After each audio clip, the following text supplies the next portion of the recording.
Today's guest is Kelley Lovelace, and I will say, since starting the show, I've had so many incredible guests. It's not even funny. I can't even think of, the list just goes on. But this one I was particularly excited about, not only because of the timing of it all, and I understand we are in an election year and it's very polarizing, but with Kelley being a co-writer on Try That in a Small Town, I was really excited to have him on to actually have an honest conversation, something that I don't usually do as much in this category, with someone on a couch with me that is actually willing to be very vulnerable and very honest. It's really hard in this business. And you'll see that I say it's hard, it's scary in this business to sometimes share pieces of you that you think aren't going to go over well in certain areas. And I loved being able to have this conversation with him where I too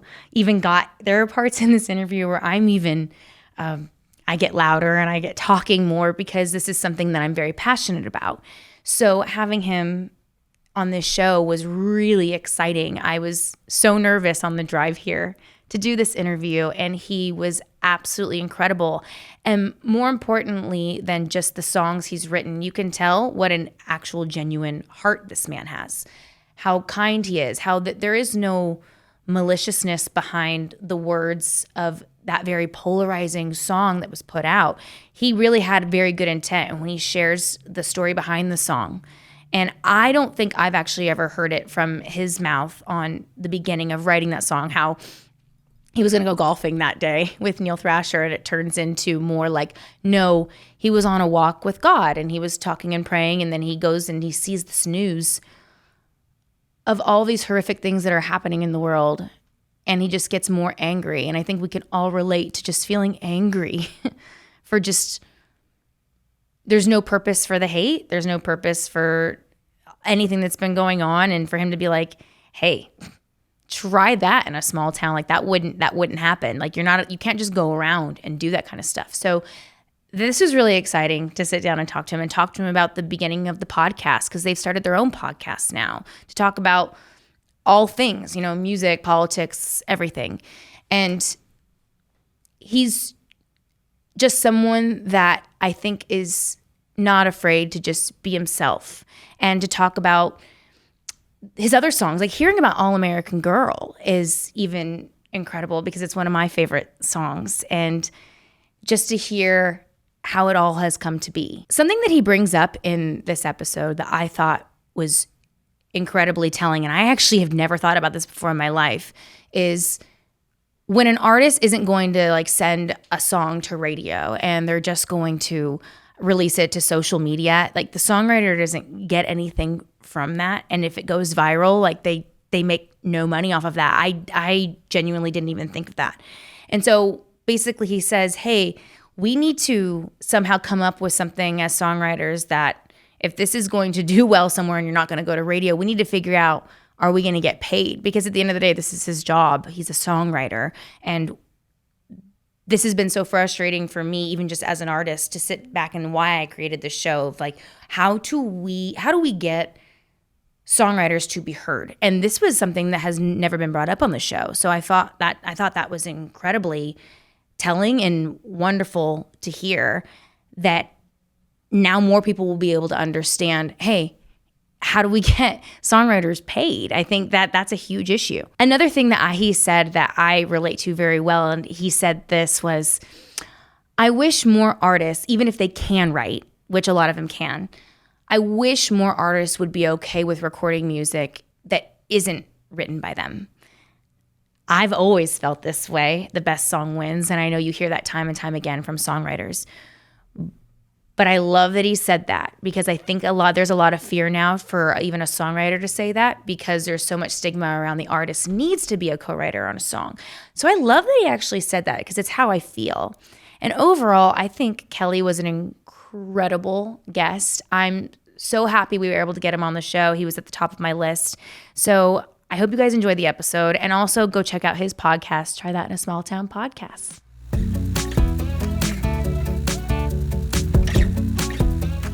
Thank you so much for being here.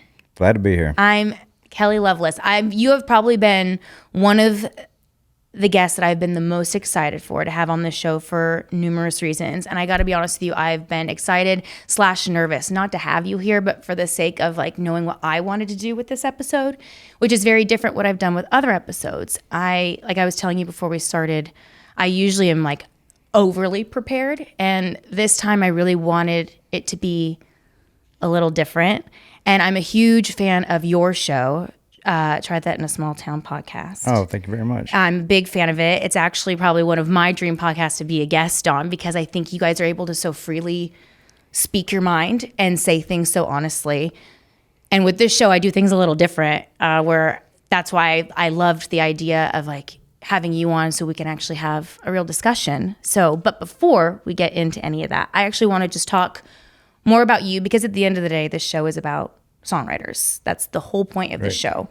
And I kind of want to know, as much as you want to give background, how you got to Nashville, songwriting, why you chose that.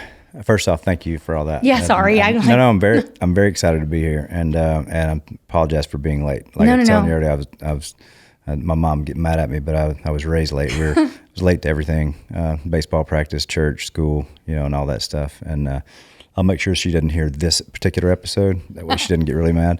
But anyway, glad to be here and talk about that. Songwriting, speaking of my mom, she really is pretty much responsible for me being a songwriter, because I wanted to do something that was outside, anywhere that I used to dip Copenhagen all the time. So that was very important to me. And so I wanted to be outside. I either wanted to be a garbage man hanging off the back of the garbage truck, because then you can just, and okay. or a mechanic, because they've got all the drains in the floor, right? You can and spit. So you spit.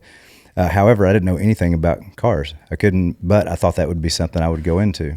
And so it was those two things, even though my dad was an engineer, very smart guy, but I was going to be, I was just going to go a different path and not even go to school or try or anything, So not that there's anything wrong with those other two occupations, because I desired them. But anyway, my mom was wanting to try to get me into music or anything like that. And so that they talked me into going to UTC for a minute. And I went there for 2 weeks until I found out that they didn't take attendance. And so I thought that was great. And so I went up to the rec hall and started playing pool and gambling, and I made pretty good. I did pretty good that semester financially, but I failed out of that semester. My dad had paid for the school and everything, and I was already worried about how I was going to tell him, what I was going to do, and to pay that back. And then I watched the movie Rambo: First Blood, And it's that scene. I don't know if you remember seeing it. It's an old movie. I gotta be honest with you, I haven't seen it. Anyway, so Sylvester Stallone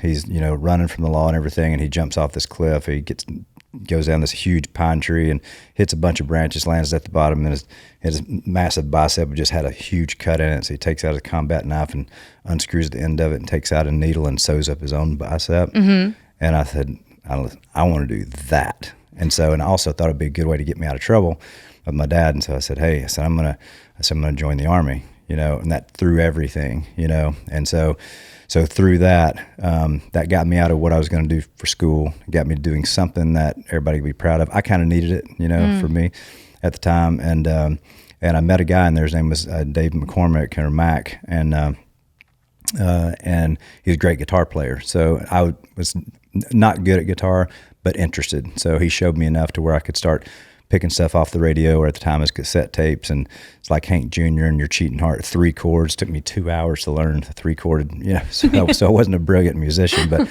anyway, started playing quite a bit, and then wanted to come out of the Army and be Elvis. I wanted to sing, I wanted to write and all this stuff, and I went through all the steps and just realized that singing wasn't my thing, but I really enjoyed the writing aspect. And it was in bands and things like that, and we were good enough. We were playing at this club that it was always packed, but it's because they let underage people in, so it was always packed. But I know a few clubs like that. But anyway, I met a guy there. His name is Blake Lassiter. He lived in Chattanooga. That's where I'm from, but he had a deal at Don King Music Group in Antioch, which is Nashville for people who don't know. And he wanted me to play some of his songs, on the stage to see how people would react to them. And so I listened to them, and out of the whole band, we had 4 lead singers. I mean, I was mesmerized by the fact. I said, "You wrote these songs?" I said, "These are great." And he goes, "Yeah." And he asked me if I wanted to write, and I said, "Yeah." And I didn't know what co-writing was or anything, and so I did. And then he took me to, we wrote a song, and it's called a song called Blue Collar Road. Nobody ever recorded it, but I thought it was really cool. He took me to the studio in Nashville. Actually, it was in Antioch, and it was in the bottom of this house, and it looked very anticlimactic, just in this old school neighborhood. But then you walked in, you went down in the studio, and it's all wood paneling everywhere. These musicians started coming in, their cigarettes, and throwing them out, and came in, dragging in all this stuff, and they started tuning up, and they made our crappy little song sound like we were amazing, like we were brilliant musicians, and I was hooked, right then. So I told Mom and Dad that I thought I wanted to go to Nashville. Didn't know how that was going to happen. My mom found, because she wanted me to go to school as a backup plan, so she had the school thing, and so she found MTSU, and then I went there for a minute. That didn't quite work. She found Belmont, and Belmont's where I wanted to go. And that's where I ended up. That's where I met Brad Paisley there. And so we had very like personalities, and got to be real good buddies. And so that's kind of how that started with the writing thing. Okay. Well, it's funny in the very beginning when you mentioned two things that I know very well. Apparently when I was a kid, I was obsessed with the Trash Man. So that's interesting that you want to potentially be a trash man. I don't know why. I was obsessed with the Trash Man. Second of all, sorry, Mom and Dad, I used to chew. Really? Yeah. Okay. All right. And long cut only, no pouches. Okay. And it was because Real I dated stuff. a dairy farmer in Modesto, California, and he always chewed. So I started chewing. Gravitate toward it. Yeah, I don't know what's up with that, which I don't do it as much anymore. But if somebody had it around, I would potentially give it a thought process. So how many, correct me if I'm wrong, because it could have changed from an article that I've read about you till now. How many number ones do you have now?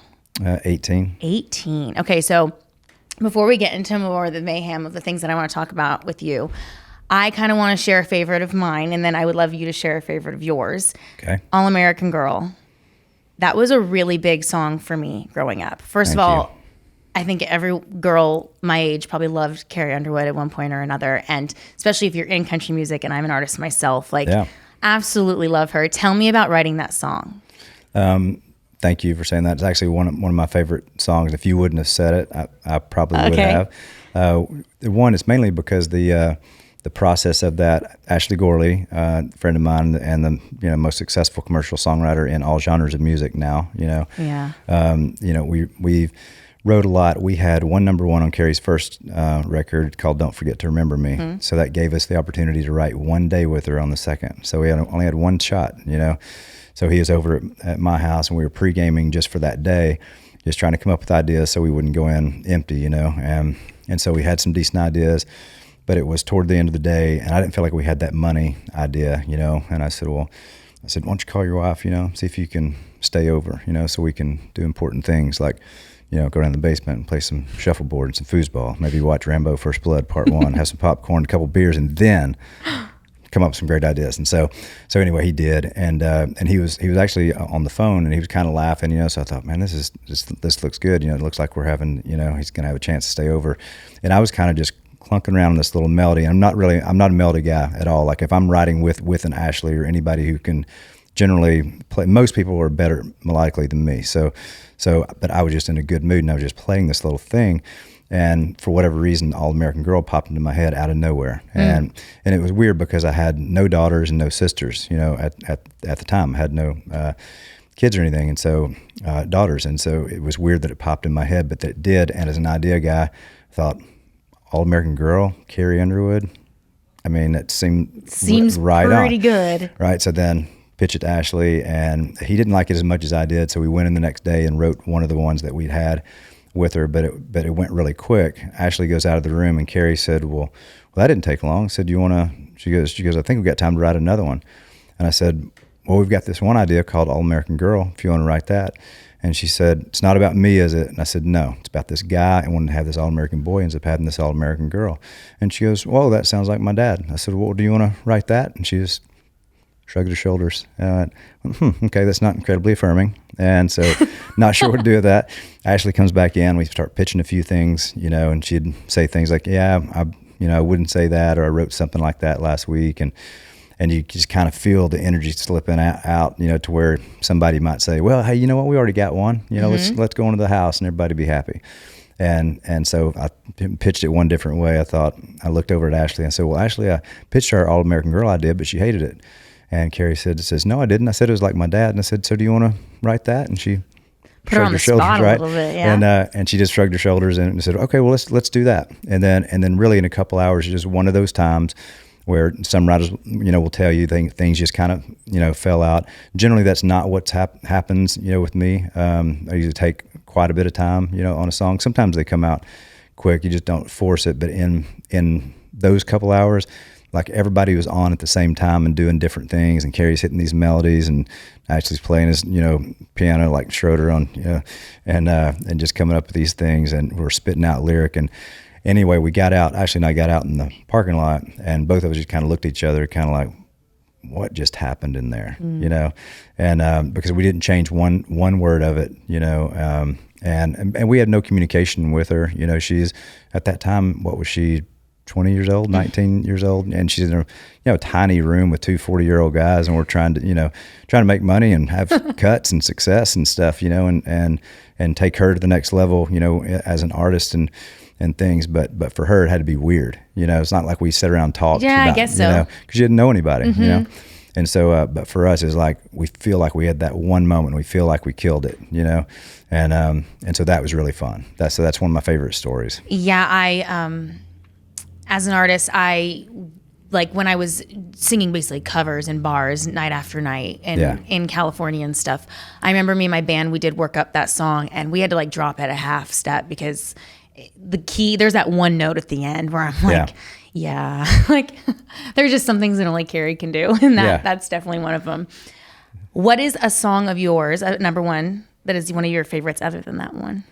I would go to I'm Still a Guy. Okay. With Brad Paisley, just because one, it's very much his humor, my humor, and you very rarely get a chance to have funny songs. You know, especially now. But even then, Brad was one of those artists that could get away with it, and he didn't do things funny all the time. He had a really good balance where he could do serious things, but he wasn't, you know, a comedic artist. You know, he just could just get away with it because he had a really good, natural, self-deprecating, you know, vibe. Well, he is funny, personality. like, right? Ever since he does the stuff even with football player. Yeah, Peyton. Yeah. And they're funny. They're funny together. They're hysterical, and so anyway, he's a real funny guy, and I like to, you know, I like to impress him because he's a very gifted writer, and so me and Lee Miller. We'd been really striking out for a while because we just didn't have anything. And we'd had a couple other cuts on the record, but you're just really trying. He's like, yeah, we don't have it. And so until it's done, you know, the opportunity's there. And so we just kept trying. And finally I threw out the opening two lines to that song. And Lee said, what's that? And I said, I don't know, but he'll record that. And he goes, what's the title? I said, I don't know, he'll record it. And so then we got it in a framework, you know, enough to pitch it. And then we lived on the same farm, you know, so if you got something good enough, you can just, you know, text him, holler at him and say, hey, we got something, you know, if you want to come over. And so he did, and he ended up coming over, and we finished it like 4:00 that morning and high-fiving and all the things, you know, so you know, which is kind of funny. And then he had I thought it was going to be completely over because in all that jubilation, he gets a phone call, and it was Kim, and he says, your water just broke. I looked over at Lee. I thought, what a terrible time for a miracle child, you know? No way. So Brad gets up, and he goes down my office steps, and I'm, you know, just following behind him. He gets out there to the driveway, and he starts to jog a little bit. I said, you want me to drive you over there? And he goes, no, I'm going to run. And his little white cowboy hat disappeared over the horizon. I said, do you still have the song on? You know? So, but he called the next morning and said, hey, it's a false alarm, you know. Oh, okay, it didn't happen right then, okay. Yeah, and I told him, I said, well, thank God, because I'd stayed up praying and fasting all night for the child to be. He said, you're an idiot. He said, but I think we wrote a hit last night. Yeah. Is there a song that has gone number one for you that you are completely shocked by? Let's see. I don't know. That's a good question. I don't know. I don't know about being shocked. I will say it's probably coming later in your questions, but one that because of, controversy and stuff like that. And again, we can shift this a little bit. No, it's good. It's what I'm going to talk about next. So Try That in a Small Town is one that I didn't think would make it. Not because I didn't think this song deserved it. It was just because of everything that surrounded it. So that one I was surprised with and very, very thankful that it did. And I think heavily that is because of the audience wanting it and the listeners wanting it. And that says a lot. So let's talk about Try That in a Small Town, because that's perfect. It's exactly where I wanted to go to. Right. So please tell me about writing that, how it sparked, what were the ideas that you guys threw out, and why it came to be. It really, it was on a Tuesday. And the reason I say that is because I write with Neil Thrasher on Tuesdays. As long as it generally has to be raining, or we'll play golf. So if it's raining on a Tuesday, or wintertime, that's when we write. But it was a beautiful day, and I was out. I'd have a little prayer walk before workout or whatever, and sometimes it's a couple minutes, sometimes it's 15, depends on what's going on. But I was in a really good place, and I'd finished my prayers in Jesus' name, amen. And I was just walking and thinking about the day, and you're thinking about ideas and things like that. But I was also thinking about what I just watched on the news, and they'd had this what do you call, like a montage or a collage of these violent things that were happening on city streets. And I'm not sure what city it was, but it was like an old lady walking down some sidewalk, and she had her mask on. I just remember visually had one of those white masks on, and some stranger just comes by and passes her this way, punches her square in the face, and she's out. Like she's not just knocked down. He's out cold, and then people were filming her and stuff. And then the next frame goes immediately to another guy on another sidewalk, and he's just walking that way, and a stranger comes up from behind him with an aluminum baseball bat, full on hip turn, back of the head, and he's completely out. And they went to another thing, like 6 people kicking an old man, for no reason. And it's not that they weren't stealing anything. Nobody was hungry. It's not like you're trying to survive, where you could say, well, dude was hungry, so I guess I could get why, he needed something, but that's not the case. So anyway, so it just made me really mad, because it's just violence for no reason on people that don't even have a chance. I mean, at least come up and push us or something, set challenges, give somebody a chance. And so I started getting madder and madder, and I was walking faster and faster.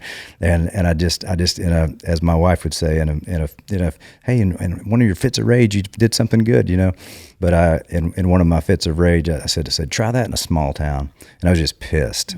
And then it stopped. It took a second to think about it. And I got really happy. I went, uh-oh, I got something. And so I called Neil Thrasher, and he said, well, I said, Kaylo, I said, looks like it's a good day to play some golf. And I said, I don't know. I said, I think we ought to do something else. And he goes, what do you got? And I told him, and he says, all right, damn it, come on over. And so I did. And he was in full golf gear, his outfit on, shirt tucked in, brand new stuff, And then we talked about it. And then he'd said, hey, on the way over here, he said, I've already been thinking about who we need to write that with, and it's Kurt Allison and Tully Kennedy, of which I didn't know either one of those guys, but he had been working with them, and they're in Aldine's band, and great guys and very close friends now, but I didn't know them at all. But I trust Neil, and Neil and I. Neil's a great writer, great friend, and will be a great friend after. He's one of those that when everything's over, the business is over, we'll still be standing as buddies, and so I said, yeah, great. I said, let's just pitch it to him and get going on it. Well, I remember the song came out, the album came out, but it was later that the music video came out. And this is, I will always remember this very vividly. CMT, I know, premiered it at one point. It was on CMT. And then all of a sudden, it gets taken down, and now there's headlines everywhere that are just, quite frankly, asinine, for lack of a better word, in my opinion. Okay. And CMT is another person who's now making headlines that how bad it was, or less racist it was, all the things. And I go, wait, but hold on a minute. You premiered it. You put it up. So what are you trying to tell me? You are the one that released it first. It had to go through a portal of being released, of people watching it. Oh yeah, somebody saw it before they put it out. And proved it. Right. Put it out. And then to take it down, I remember that making me mad. So it wasn't about what side you're on about it all. It was about why can't both exist at the same time and live? And that's about what being American is. And that pissed me off. And I remember like this song was already out. Right. That's I what knew I liked you. Well, this is what pissed me off. The song was already out. Yeah. Jason Aldean is a very well-known artist. It's not like people didn't hear the song already prior, the album from top to bottom. Then he puts out something that he feels passionate about as an artist and puts it out. And quite frankly, again, this is all a matter of opinion. I don't see anything wrong with the music video. And then for CMT to premiere it and then rip it and then make headlines saying the exact opposite, like you supported it. This doesn't make any sense to me. And I was enraged with that. But what's so ironically funny, I guess, is that I think it made the song more popular than ever. Oh, it did. The hate really drove it because, like you'd said, the song had been out for like 8 weeks, and it was moving along like like songs do. I'd be checking each week. It says plus 242 spin. I said, that's good. Then I go about my day. And you check it every week. But it wasn't screaming up the charts, but it wasn't struggling. So you got to wait till people hear it, and it was a little, a little disappointing in the very beginning. I thought that'd go a little faster. I thought that would kind of heat up a little bit. But you have to think, country music listeners, and how we wrote it and what the intent was and how, if you read the lyric, you listen to Aldean sing it. I mean, that is right down middle America. That is country radio right there. That's your listener. That's the fan base. And more importantly, it's Aldean's fan base, for sure. And so, but then that video, which is, actual footage of things that happen in America, those weren't actors, right? But for whatever reason, it almost seemed like a day. I mean, that song, that title, you're on every news, like on every hour. That is what they were talking about. And everybody was texting us saying, guys, really sorry this happened to you, because people are calling us terrible things on, social media, you're racist, all this stuff.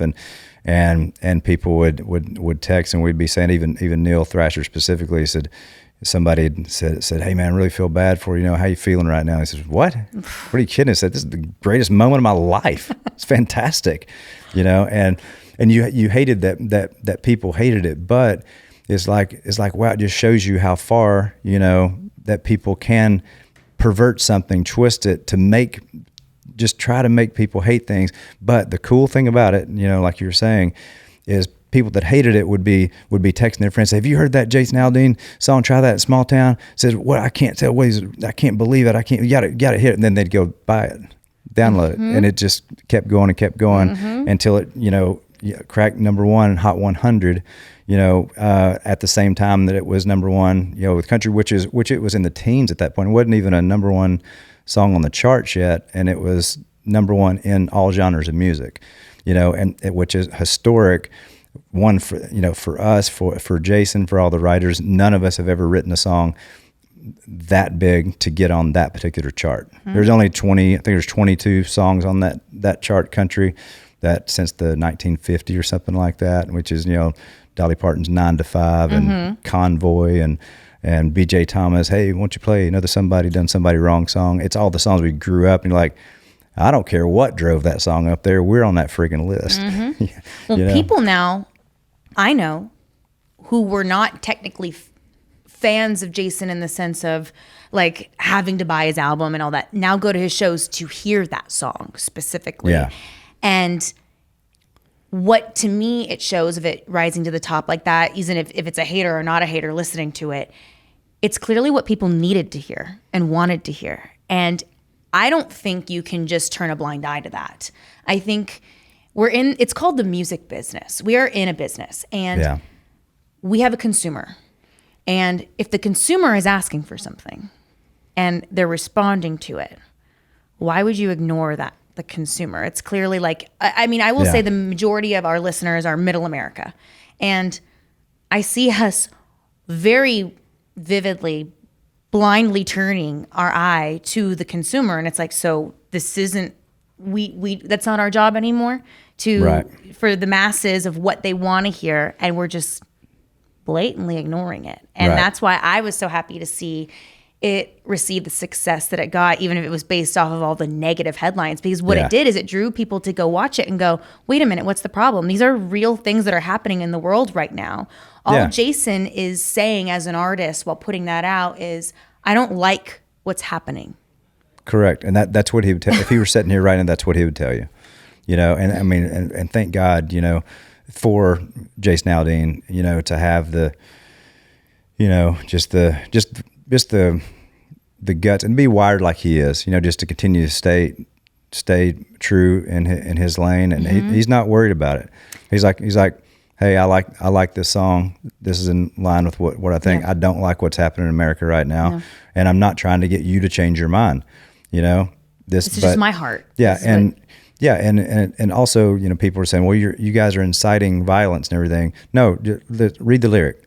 We're not going to cities and saying, come on, you know, bring it on. It's like, no, we're tired of people getting hurt. And then people, instead of helping pick up somebody or pull, you know, one of the 5 guys that's kicking the old man, they're just taking their phone out and filming it and says, oh man, I can get some followers on this, you know, but we've lost the humanity aspect of it. Like, so why don't you help somebody? So the whole point of that, try that in a small town, is like, if somebody, you're gonna pull your grandmother, you know, out at the town square, somebody's gonna come pull her out and drag her across the street and take her purse, and no good old boy's gonna go over there and stop that. That ain't happening. It's going, you know, somebody's gonna do something, and that's just the whole point. And that's protection of people, not inciting violence. That's wanting to protect.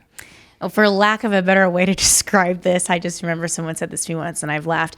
When people are trying to dissect it and find, it's like trying to find tits on an ant. I know that's a really bad way to describe that, but it's like trying to find something bad in something when really the message was out of the goodness of something, and trying to just express a deep concern. And that shouldn't be controversial, but here we are. And you started a podcast now that is titled that. Tell me why you guys started the podcast. It really just kind of happened. I think it happened because our I guess we call him our manager of sorts. He's the brains behind our operation, Wade Peary. He's a friend of ours, and he and Wade Wade and Neil Thrasher were playing golf one day, and I always get .coms of stuff, you know, just because they're cheap, and anytime, you know, if something sounds good, you know, I'll just say, I may ought to get that .com. So I try that in smalltown.com, you know, before it came out, you know, and I did the same thing to Gary Lovelace, you know, who has Rascal Flatts. I talked to him one night, and he said he was going to start making wine, right? And I said, you going to do any box wine? And he said, I don't know. And I said, well, you ought to have some Gary Lovelace wine. Oh, you know, that's funny. It was pretty funny. Kayla said maybe, and so I went home, and just for fun, I got GaryLovelace.com, Gary Lovelace, just so that one day he would try to get it. Says, damn it, somebody's got it, and then I could give it to him. But anyway, so when Wade, who's a business guy, he found out I had the .com, then he started talking to Neil. Next thing you know, we're talking about a podcast. That's what I remember. I don't even remember, you know, because I wasn't a big podcast guy at the time, but I am now, because you're researching like, oh crap, what do we do? What do we say? How's this work? You know? And so we talked about it, and I thought, well, that sounds great, because you've kind of got a movement going. You know, it's a conservative thing, and it seemed like it'd be really fun to and then talking to Kurt and Tully and Neil, and we're still, you know, we probably have dropped 24 episodes. So we're very, very, very new into it, and still kind of finding things and figuring out, because you got 4 voices and you got a guest, and sometimes 2 guests. That's a lot of, it's a lot of seat at the table. I get it. It's hard, you know, and if you're trying to do something funny, you know, if you're being the funny guy or whatever, but you don't step on people. So it's a lot of learning, but our whole point behind it is, hey, it would be great if we could just do this podcast and just keep it going. Just keep the song alive, keep the movement alive, keep that title alive, to where even people that hated it down the road, one of these days we're going to show up in your town, and we're going to play a writer's event for you, and we're going to close with Try That in a Small Town, and we're going to build your grandpa's barn back. And then you're going to say, you know what, I still hate that song, and I still hate those guys, but they're doing some good out there. And that's what we ultimately want. Yeah, I love that you guys did this because I'm a big fan of the show, like I told you, because I Thank love you. how such a diverse amount of guests you guys have and the conversations you have. You guys talk about music, you talk about politics, you talk about sports, you talk about all different things. So, and I think it's really entertaining, and I'm Thank you very huge much. supporter of it. Thank you. Were you at all?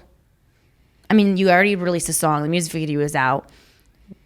Were you guys at all nervous about doing the podcast? Because I start to think to myself, for me to talk about something solely, right? It's nerve-wracking for me because I'm one person. Would you, lack of a better word, would you have had guts to do it if it was just you, or was it more comfortable because it's you and support? I don't know, because that didn't have that wasn't an option. So for me to do it by myself, it did start as the group. I don't think we really processed. Hey, I wonder if this would make a lot of people really mad. You know, now as time goes on, you know, you think, because you know, in order to get any traction in anything, you can't just be completely safe and just be just super nice and never and say well, yeah, but you know, I you know, even though this person on the left, they hate me, you know, I see their point, you know. Okay, that's going to be pretty boring, you know. So you got to be, you know, you got to continue to voice your opinion without, and we purposely are, you know, kind of learning, like, we're not a political show. It's like, we're not Jesse Waters on Fox News, right? And so we want to, the music thing has to be huge. And every guest we have, we're trying to find that thing of, hey, what about your town that tried that in small town? What'd you think about it? And now we're trying to get people on the show who actually hated it. It's harder to get people that hate it, but because we're saying, no, you have open, you know, we're not going to bash you, you know, anything like that. We just want to talk about it. And so anyway, but it's a really good question, because there's events that we play, you know, where, whether you're trying to raise money or if it's a corporate event like that, and you're there to please the client and the people and everything. So I'm never going somewhere and you're getting paid to offend somebody, no matter what, you know, they believe or I believe. My job is to entertain. So there are places where you can't play that, you know? And so, it did make me think, you know, if this thing gets bigger, is that going to hurt, you know, that, because it's a good portion of your income. Yeah. You know, and so we've just found not ways around that, but I'm just very, you know, in those scenarios, if it's something corporate, I just ask the question, you know, I say, hey, can, you know, cause they know what people write and they've hired you anyway. And sometimes they'll say, it's probably better if you don't, you know, you can if you want to. And then generally I won't, because I want to please people.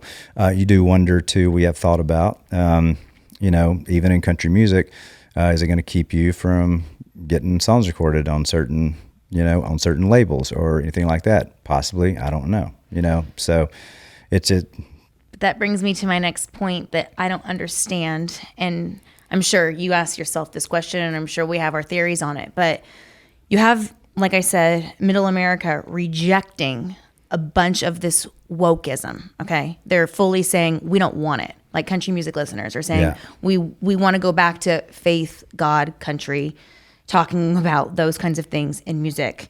But yet the music industry in a whole, but even country music, keeps shooting themselves in the foot over and over again, and then wondering why their foot's bleeding. And I don't understand it. What do you think is the reasoning for actually continuously shooting your foot over and over again when you're not listening to what people want? I don't know. Like in when you mentioned the CMT thing, which I mean, God bless CMT, because if they wouldn't have pulled that video, it may not have, you know, done what. But that was, you know, very much a Bud Light moment. Hey, maybe they were helping you. And they did, you know. And I was thinking, I didn't know CMT still played videos. You know. Anyway, so I hadn't heard about them in a good while, but it did make you question. And we talked about it, like I say, country music television. Yeah. Okay, so they're gonna pull something that is mainstream country. Yeah. So then you do, and just like other companies, you know, they do forget, you know, who their customer is, and they want to put their beliefs out there on a brand that they do not even like. So if you're working at a company and to me it's country music television, and you're against something that's mainstream country, then you should work somewhere else that you'd be happier, because you're pushing stuff that you don't enjoy to clients, a clientele and a demographic that you don't like. Why would you do that? To me, that would suck. I would hate driving to that job every day. Just do something different. Go where there's more people like you. That's what I would do. And you shouldn't want to come work for somewhere to change it either completely from like, this is, I don't know, for the lack of the better situation, but all I see is that one side is accepted by the industry more so than not, but rejected by the majority of the listeners. And then the side that is accepted by the listener is rejected by the industry. It's all just very confusing to me. And it fully doesn't make sense. And it's trying to block, why can't both sides exist? And then you leave it out to the American people, the listeners, to duke it out with their wallets. Like, they're going to choose what they want anyway. So why try to silence one completely when the point of America is free speech, and let it all out there? You, like, for instance, we all know artists that have said the opposite, and it's either done well for them or it hasn't done well for them. But they had the freedom to do so, and no one in the industry stopped them, by the way. But yet the other side is being stopped by the industry, but yet it only makes them more popular. Yeah. And to me, it's almost, I know this sounds very silly, but I thought about it in the sense of, it's like going to an IHOP, and IHOP decides they're no longer going to serve pancakes. They're only going to serve bacon and eggs. Breakfast, you can have sweet or savory. So imagine you show up to IHOP and they say, no, only bacon and eggs. We're no longer serving pancakes. You can't have sweets anymore for breakfast. Right. But we want pancakes. So why can't we have the option to have pancakes? If you want to have bacon and eggs, have it. I don't care. Yeah. Not my business. Yeah, it doesn't make sense. I mean, being a conservative, and speaking for myself, a Christian, I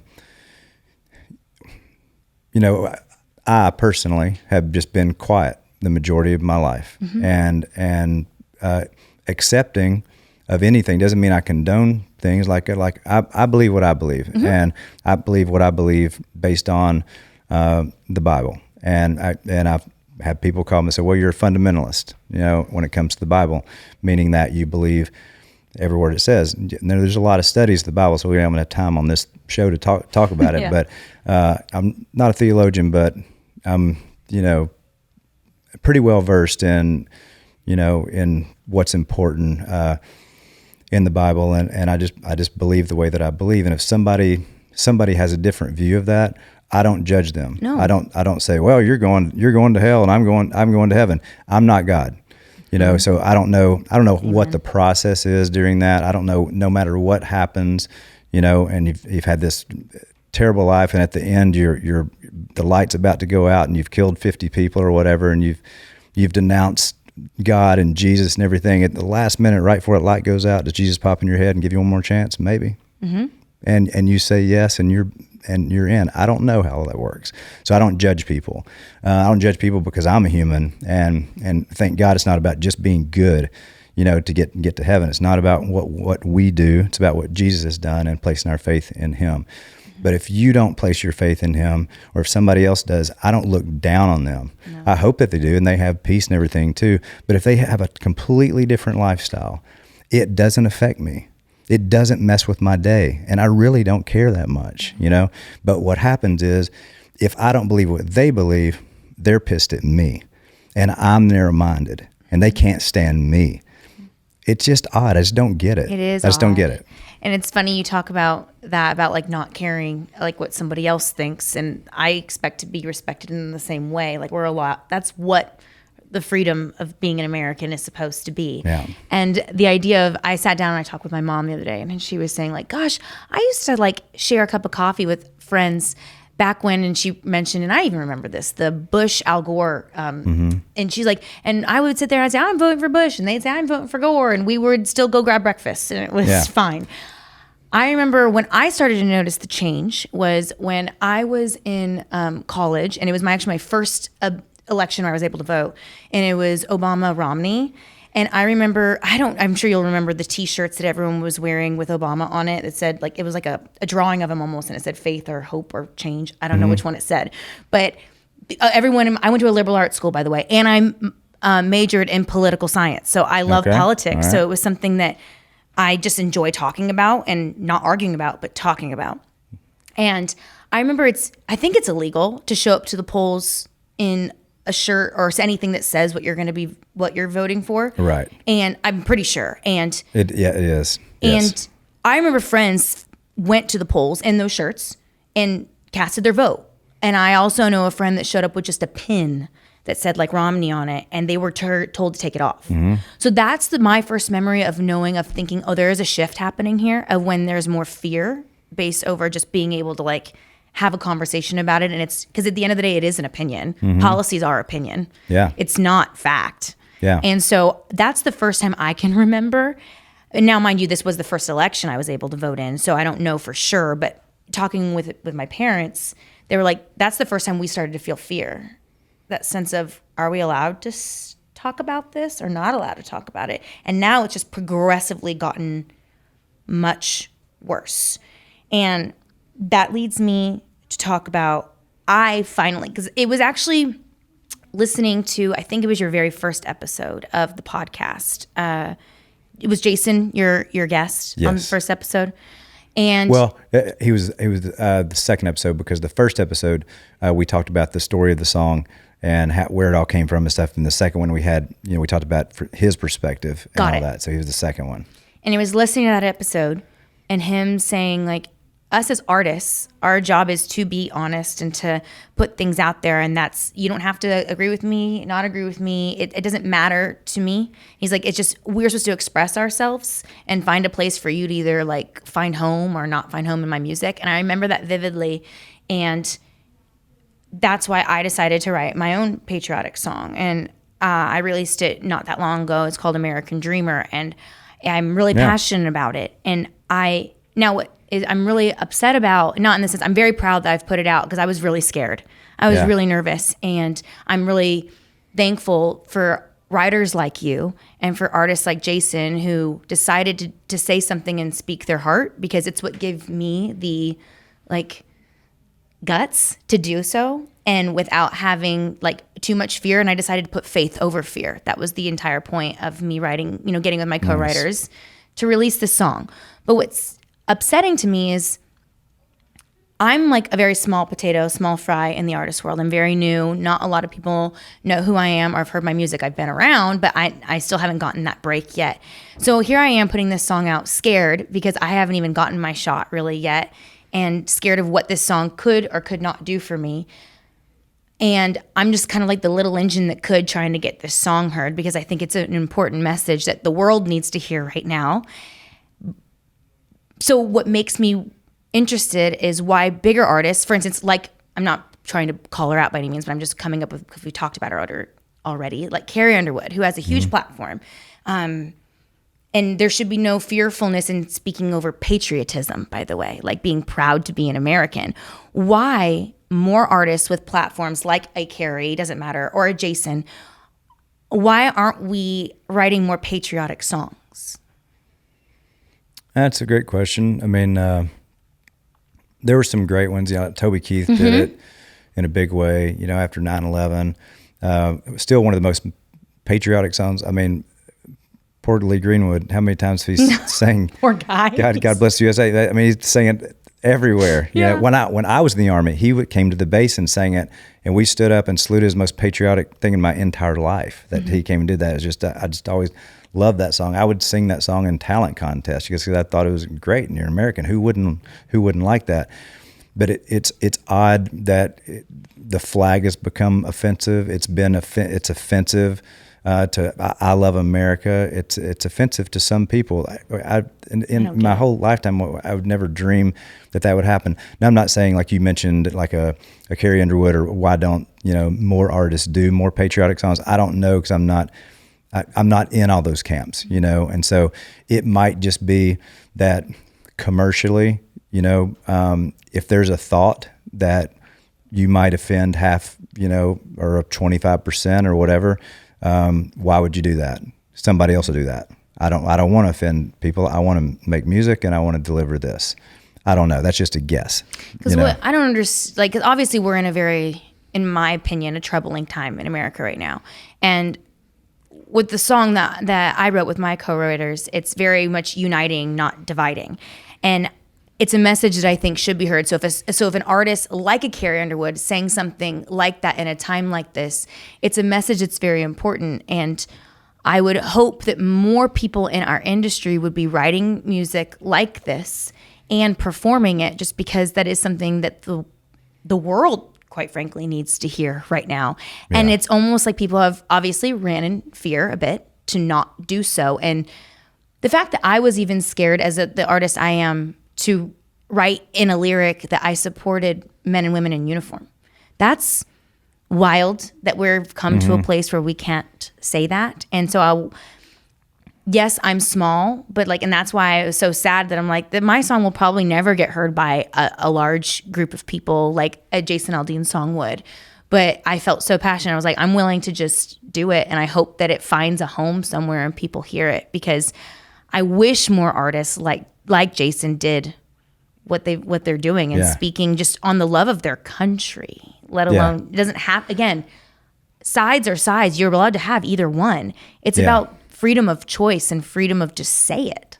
Well, but it is, gutsy, ballsy, whatever you want to call it, to do a song that like Jason Aldean did, to do a song like you did, and put out, which sounds great, by the way, because I got that sent to me before. Came here, and Tammy's probably really proud of it. Tammy said, she sent that a little while back in booking this, and so I thought you did a great job. Thank you. And hopefully that'll continue to do well. I just think that the reason Aldean did it is because that spoke to him. It was the right song at the right time, for him, and I think that's with most artists.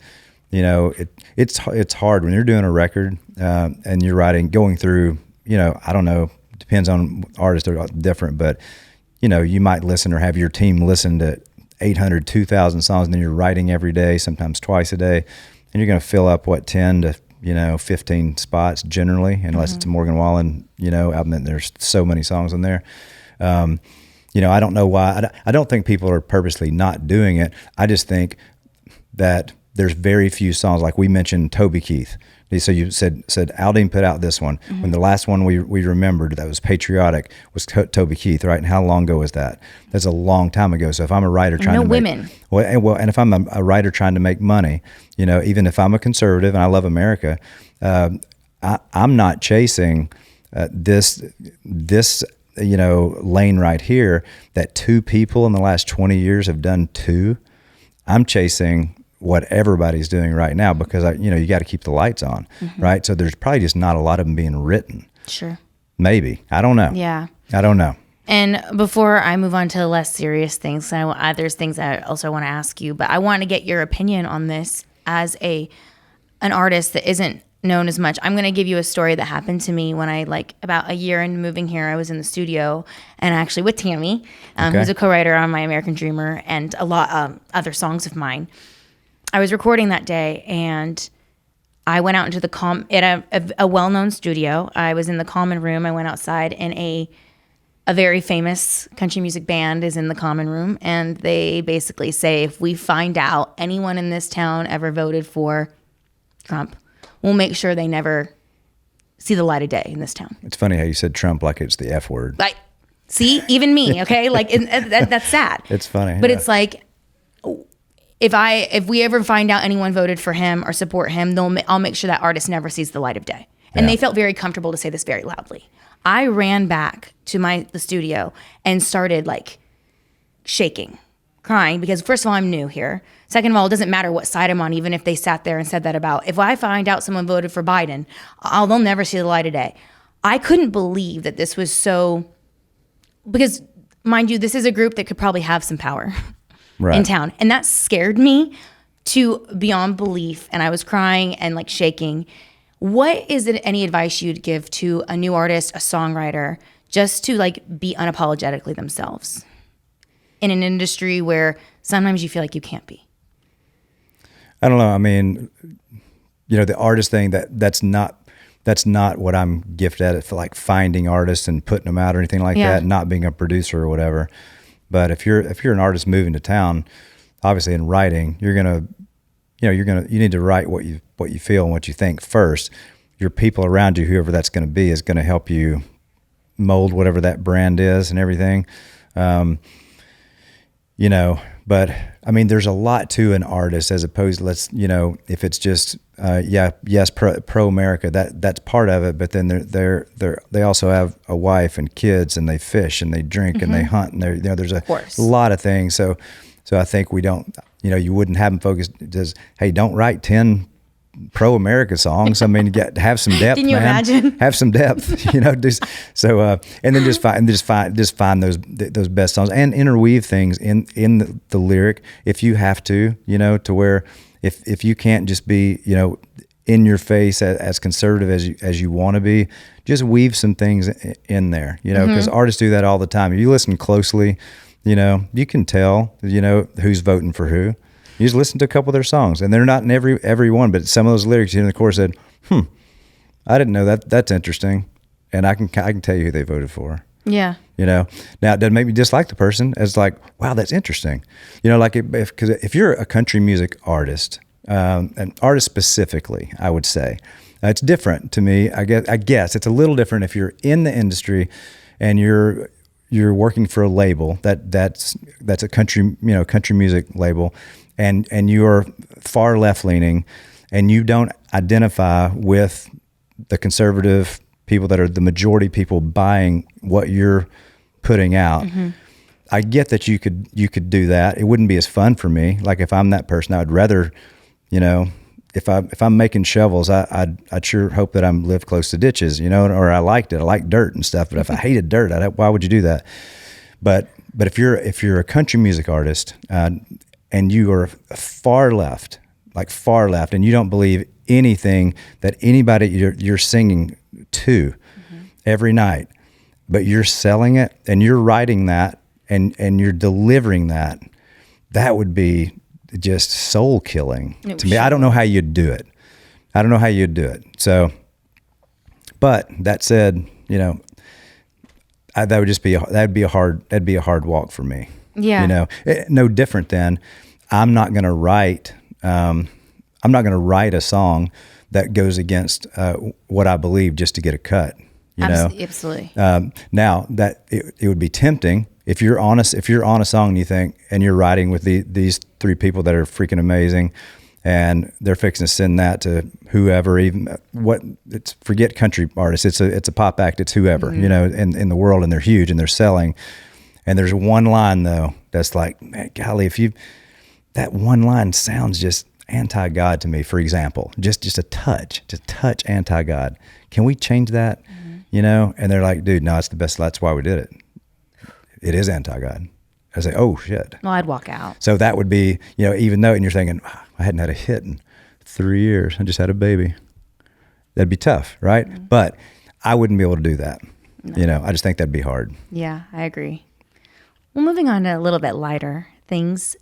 What are you most proud of? I guess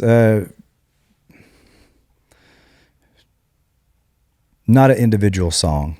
I guess I'm the most proud of, again, with the help of my mom and dad, helping direct and raise you, which I'm thankful to have parents that do that and hang in until you, because they say if you live to be 25, you might live to be a ripe old age, because you don't do as many stupid things after 25.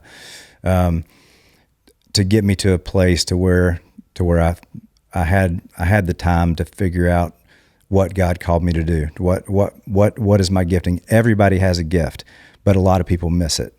And for whatever reason, it could be plenty of reasons, but I guess I'm the most proud of just hanging around and being in the right place, to let God speak to me, to figure out this is what I think you're supposed to do, and this is where I think you're supposed to be. And there's no doubt in my mind that all of my friend groups, where I live, everybody I'm around, the town I'm in, I'm supposed to be living here. I'm supposed to be doing this. I'm supposed to have written the songs that I've written.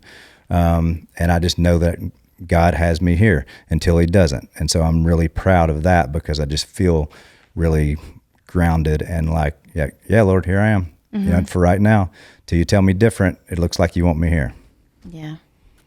When it comes to Nashville specifically in the music industry, what would you say is the thing you think needs changing, and what is your favorite thing about it right now? My favorite thing about it is the same that's always been, is for me, again, I'm one-dimensional. Writing's all I do, you know, and I respect people that have more hats, and the producer hat and all, and sing and all that stuff. For me, it's just the thing that doesn't change is I still feel like the best song wins.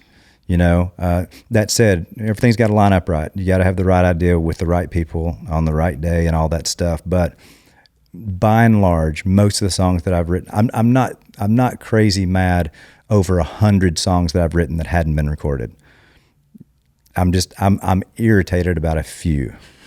Right? What's one? I don't remember. I don't know. But if we went through a list and say, "Oh yeah, dang, what idiots! I can't believe they didn't record that." You know. But by and large, I feel like it's what I like about it is that I still get excited about if the idea is right, if the melody's right, and if the song's right, and if you're driving home and you've completed that song and you think, if that were on the radio, it would do well. Yeah.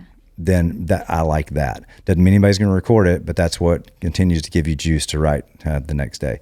And then what was the other part? You said the part I hate. What would be something you'd change? I don't like change. I mean, that's a tough one because I don't know what I would change. I wish it were easier to get songs recorded. I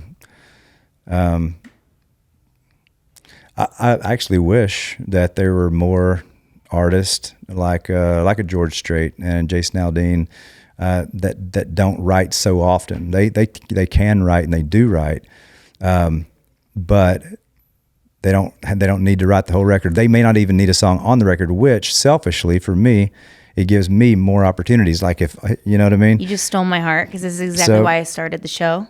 It's why I came to town, actually. It's because I was unapologetically not a songwriter. And I thought the best song wins. And I loved the idea of, because before we've done any of this, before you became a songwriter, before I became an artist, we were listeners. We were a lover of music. Yeah. And I love listening to music. I love finding something and finding myself in a song. Yeah. So I thought you could be equally as an artist, finding yourself in a song and then delivering it with emotion, and it's believable to an audience. Yeah. That's what I thought. That's how I've related to being an artist. We live in a time right now, and I think I've seen it over the last 10 years, heavily, where it's like, if you're an artist and you're not in the room, like, you're not an artist. Like, you didn't write the song, so we don't. And it kind of forced me into the writer's seat a little bit, and I was very anti with my team about, I don't want to be a songwriter. I want to be just an artist. I guess, and they're like, well, then you're not an artist. I go, no, that's not true. I don't get that. And I've met so many songwriters like yourself who have no interest in being an artist.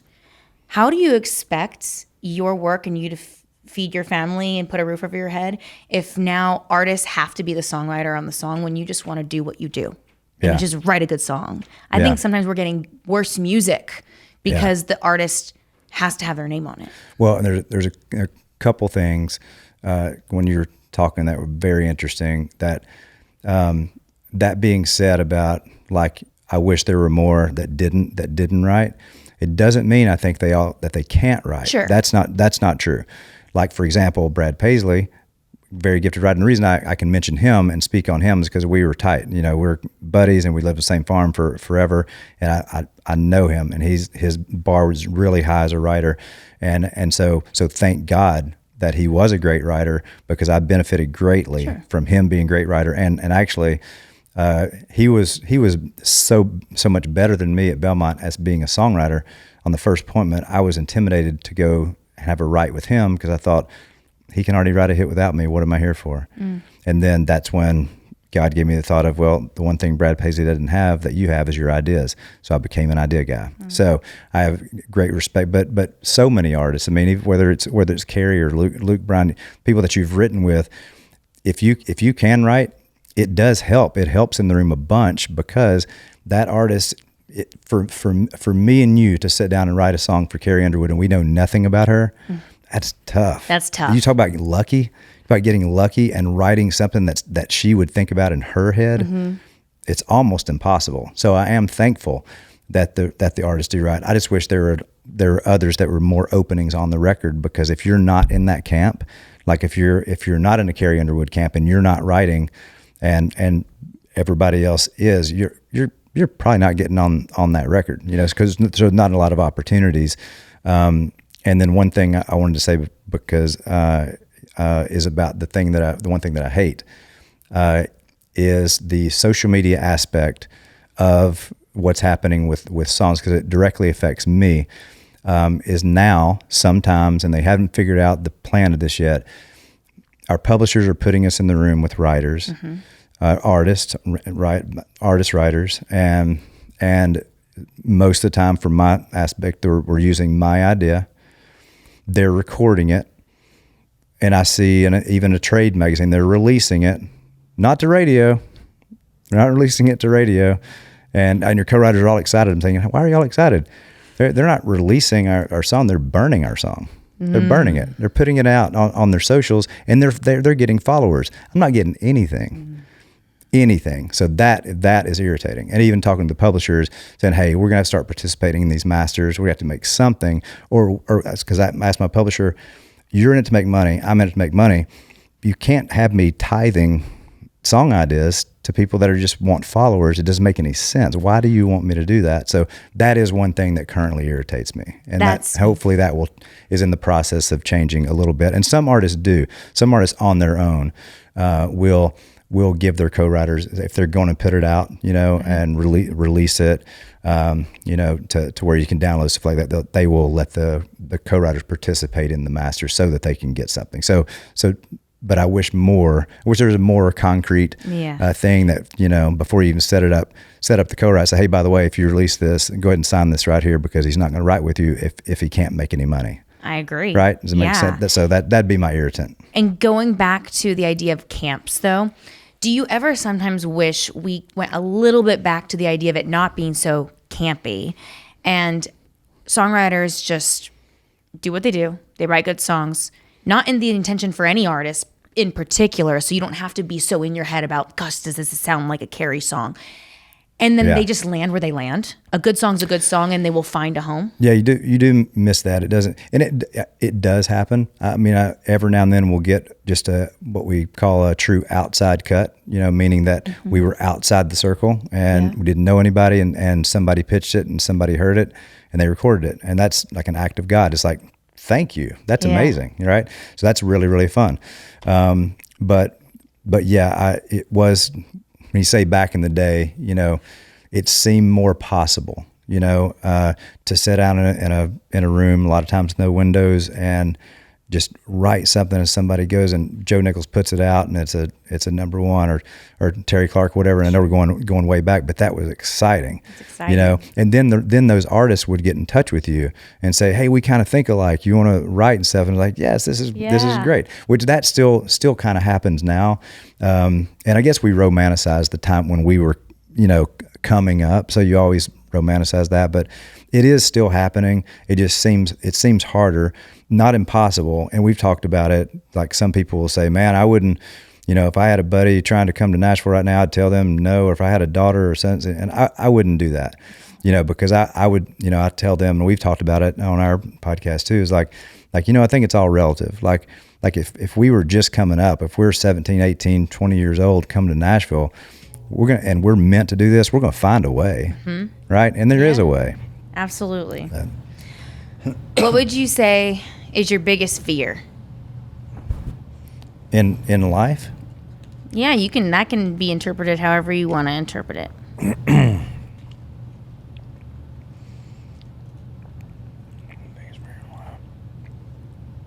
Hang on one second, got a little bit of a little tickle here.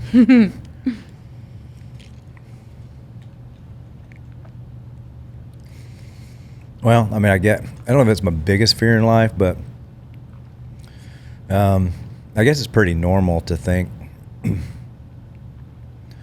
like at some point your last hit will be your last hit, and at some point that's going to be true. Like, some people say, well, when are you going to retire? And And so I've heard writers say this before, said, I don't know, I might be retired right now, but I won't know to 2 or 3 years till I look back and realize nobody cut any of my songs. That's a good point. So it's kind of that because in the fear of it, it's not a financial fear or a vanity fear. It's the thing of how do you shut off like what I do, what you do? How do you shut off when I'm watching TV or I'm reading a book or I'm listening to conversation and you hear an idea a completely different way and you write it down or email it to yourself and say, that's good. And then you set your phone down and you keep watching something. You wouldn't be able to turn it off, then I'll do it as an old guy. I'll probably still do that for absolutely nothing. Mm-hmm. That seems sad to me because you won't be right. If you're 80, I'm not on Music Row. Nobody what young artist is gonna take the 80-year-old out on his bus to party with him and write? Nobody. That guy, that's why, some people will say sometimes, like, how is it, that older writers kind of filter out at some point, do you get worse? It says no. It makes sense to me. If you're a young artist, you want to be with your buddies. You want to be out on the road with them. You can be traveling with them, staying up all night with them. You don't want to be out on the road with 50-year-olds, 60-year-olds that are going to bed at 9 o'clock. I got to be honest with you, though. I think that the people in their 50s as coming back, I can see it in music right now. Those songwriters are going to be utilized a lot more because the shift of the pendulum of the sound is going back. And unfortunately, a lot of the younger songwriters don't know how to write a really good country song, a traditional country song. And I see them getting signed right now. Like, I see them getting re-signed to different publishers and like hop, skip, and jumping. Like, they're being utilized again. You may be right. Yeah. Hope so. Before we end, I always ask my guest a question to ask my next guest. And what I was asked to ask my next guest was, what is a legendary artist or songwriter from more of the past that you think our future generations still need to hear? All right. I thought you were going to you may ask me that again because I thought you were about to ask me to ask a question for your next guest. I am going to, but first I want to ask you the question that someone asked me to ask my next guest. So, who is a songwriter or an artist from the past that you think should always be continued to be listened to and be respected and kind of like brought into today's music? Christopherson. Okay. Just a brilliance. Dean Dillon. I know you asked for one, but they pop in your head because those guys, they're not just songwriters. You walk in a room and they're in that room. They're not like you. They don't dress like you. They don't move around the room like you. There's something different about them. There's something. It's some sort of gifting. It's an aura. It's something. And those are the gifted ones. And you can still have a gift and you can play ball, but it's different. Mm-hmm. So I'd say those two off the top of my head. And what do you think I should ask my next guest? It could be anything. It could be music related. It could be politics related. It could be anything you want. What should I ask my next guest? Who's your next guest? You're not allowed to know. Oh, makes it harder. I would just ask them who they're voting for. It's funny. I will do that. But I will say that I had somebody, who was it? Was it Pete Good? I forget. Someone said to say that. And then he's like, I'm just kidding. I was like, but are you? Okay. No, I probably everybody would say that because that's one that nobody would want to answer. I don't know. You asked some great questions, so it's hard to get to ask a different one than that. But I would ask them with whatever they're doing, would you still do it if there was no money in it? Okay. I like that one. No one said that yet. That's really good. Well, thank you, Kelley. I've had an amazing time with you. This has been really, really fun. Thank you so much for being here and talking about things that most people would not sit on this couch and talk about with me. And I think it's made it way more fun. I don't want to make any other guest mad that I've had, but you were probably my favorite one I've ever had. So thank you very much. Oh, gosh. Thank you very much. I really enjoyed being here. Thank you very much for having me. Thank you.